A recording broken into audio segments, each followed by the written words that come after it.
Mga ka-sports, akala ng marami tapos na po ang laban. Tapos na ang usapan pero hindi pa. Dahil matapos ang mainit, emosyonal at kontrobersyal na bakbakan kontra Thailand, muling masusubukan ng Gilas Pilipinas sa mas mabibigat na hamon sa mga susunod nilang laban. Habang ang Gilas ay tahimik na naghahanda, ang Thailand ay galit na galit. Ilang Pinoy fans inaarte raw na sumusobra na daw sila sa panlalait. Ngayon ang tanong mga ka-sports, makaka-epekto ba ito sa konsentrasyon ng Gilas? O mas lalo ba nitong pinapatibay ang kupunan? Kung trip mo po ang ganitong content, paiwan ng follow at pa-subscribe na din. Tara po, simulan na natin. Mga ka-sports, kung hilig ninyong bumili ng mga Gilas jersey, Gilas accessories at mga gamit na pang basketball, habang nanonood po kayo sa aking mga videos, kindly check this basket on this lower part ng ating video at magpa-pop up yung ating mga items sa gilid. Mga legit po yung mga items dyan and see to it po na makabili po kayo ahead of time kasi meron po yung mga discounts and mga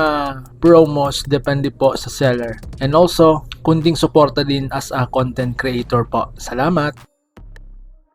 Mga ka-sports, bakit mas mahirap na ang mga susunod na laban? Sa puntong ito, hindi na basta basketball team ang Gilas Pilipinas. Isa na silang sukatan, isa na silang target. Noon, minamaliit, ngayon, pinag-aaralan na ang kanilang bawat galaw. Sa mga susunod na laban, mas agresibo ang depensa ng mga kalaban, mas physical ang laro sa ilalim, at mas handa ang game plan laban sa Gilas system. Hindi na pwedeng pakampante, hindi na pwedeng umasa lang sa talento dahil nga, dito masusukat ang lalim ng kanilang rotation, tibay ng depensa, disiplina sa opensa at higit sa lahat, mental toughness. Dahil ang tunay na laban minsan wala sa scoreboard kundi nasa isip ng mga manlalaro. So ngayon mga ka-sports, galit ng Thailand, hindi na lang talo sa court. Pero habang naghahanda ang Gilas sa loob ng court, sumasabog naman ang issue sa labas. Ayon sa mga reaksyon online at diskusyon sa mga social media, maraming Thai fans at ilang personalidad ang nagpahayag ng matinding galit. Hindi lang dahil sa kanilang pagkatalo, kundi dahil umano sa sobrang panlalait ng ilang Pinoy netizen. May mga paratang na ginagawa nilang personal ang trash talk, hindi na basketball ang usapan, may pangmamaliit sa bansa at hindi lang sa koponan. Para sa Thailand, double ang sakit. Natalo na nga sila sa court, nadagdagan pa ng panglalait online.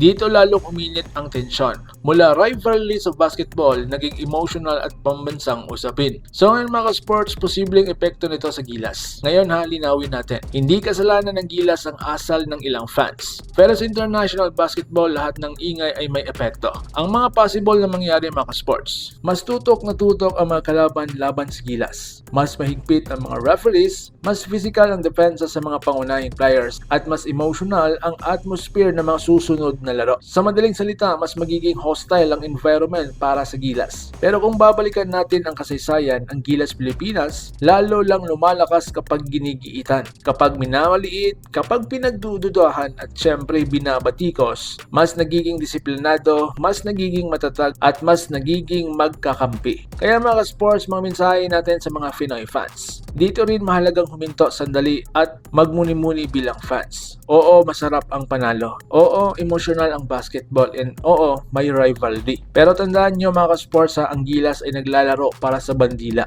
Ang kilos natin mga fans ay refleksyon ng bansa. Ang respeto ay hindi kailanman kahinaan. Kaya mga ka-sports, pwede tayong magingay, matapang, maging proud. Na kung saan, wag na tayong magsobrang manglait, mangmamaliit at nagsusunog ng imahe ng ating inang bayan. Dahil sa dulo ng araw, ang suporta ang pinakamalakas na sandata ng ating Gilas Pilipinas. So ngayon mga ka-sports, ano ang dapat abangan sa Gilas? Sa mga susunod na laban, ito na ang dapat abangan ng fans. Mas kontroladong opensa, mas solid na depensa, mas maayos na ball movement, at mas disiplinadong emosyon. Dahil hindi kailangan patunayan ng Gilas ang sarili sa social media, sa court nila ginagawa ang sagot. At kung may matutunan man ang isyong ito, mas mataas ang antas, mas mabigat ang responsibilidad at mas malakas ang Gilas kapag tahimik, focus at sama-sama. Sa huli mga ka-sports, malinaw ang isang bagay. Hindi pa tapos ang pagsubok ng ating national team na Gilas Pilipinas, mas mahirap ang susunod, mas maingay ang paligid at mas mainit ang mata ng kalaban.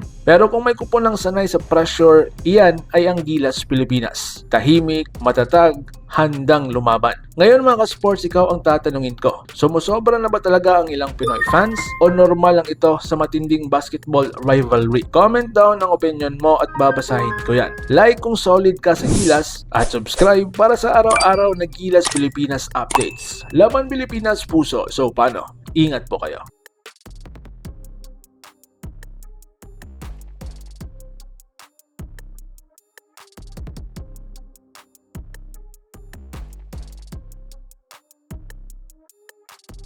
Mga ka-sports, kung hilig ninyong bumili ng mga Gilas jersey, Gilas accessories at mga gamit na pang basketball habang nanonood po kayo sa aking mga videos, kindly check this basket on this lower part ng ating video at magpa-pop up yung ating mga items sa gilid. Mga legit po yung mga items dyan and see to it po na makabili po kayo ahead of time kasi meron po yung mga discounts and mga promos depende po sa seller. And also, kunting suporta din as a content creator po. Salamat!